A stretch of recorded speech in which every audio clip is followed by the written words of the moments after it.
Abdelkhalig Shaib is a Sudanese attorney who was involved in drafting the interim Sudanese constitution in August. He joins us live from Manama. Thank you very much for being with us. So tell us about the negotiations or any potential negotiations between the two sides.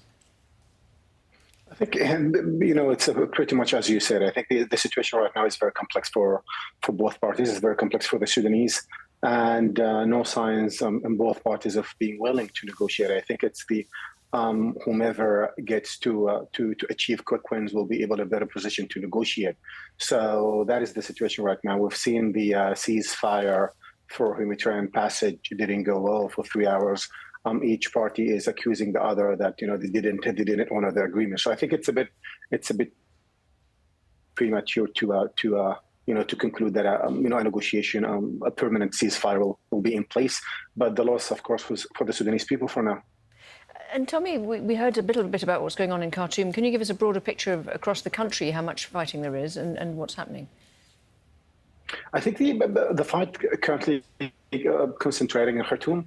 I mean, both of them, they're trying to seize Khartoum. If you seize Khartoum, then it will be easy for you to show that you've controlled the capital city, and then you need to capture. So it's either Burhan captures Hemeti or Hemeti captures Burhan. But again, the struggle is a struggle for power, even though that Hemeti refused to reintegrate his forces with the Sudanese armed forces. So I think it's a very difficult. There's explosives and gunfire around Khartoum.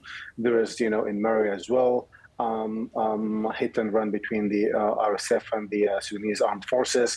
We've seen troops reinforcement coming to Khartoum. Hopefully by tomorrow, I guess they need to regain control of some of the areas that the rapid support forces they are controlling currently in Khartoum. But I think it's not safe. Some of the bridges, the main bridges between Khartoum, Bahri, and Omdurman are controlled by the Sudanese rapid support forces. And again, there's contradictory statements from both parties. You hear the army saying that they've managed to they're controlling some of the areas, and then the rapid support forces they are again claiming that they've claimed some of the areas. So I think it's oblique now.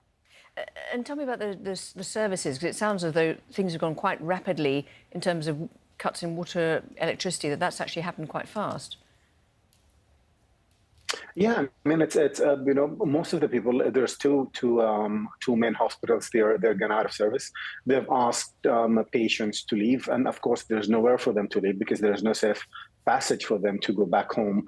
Those are patients who are suffering critical conditions.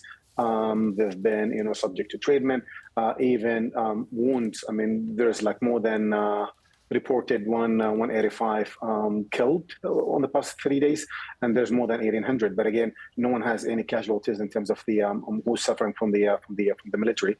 One other thing is that when the electricity.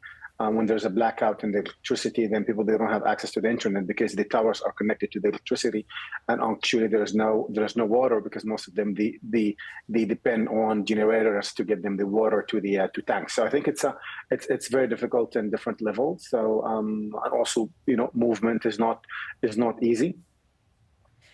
Abdelkhalig Shaib, thank you very much indeed for talking to us. Thank you. Thank you for having me. Thank you so much.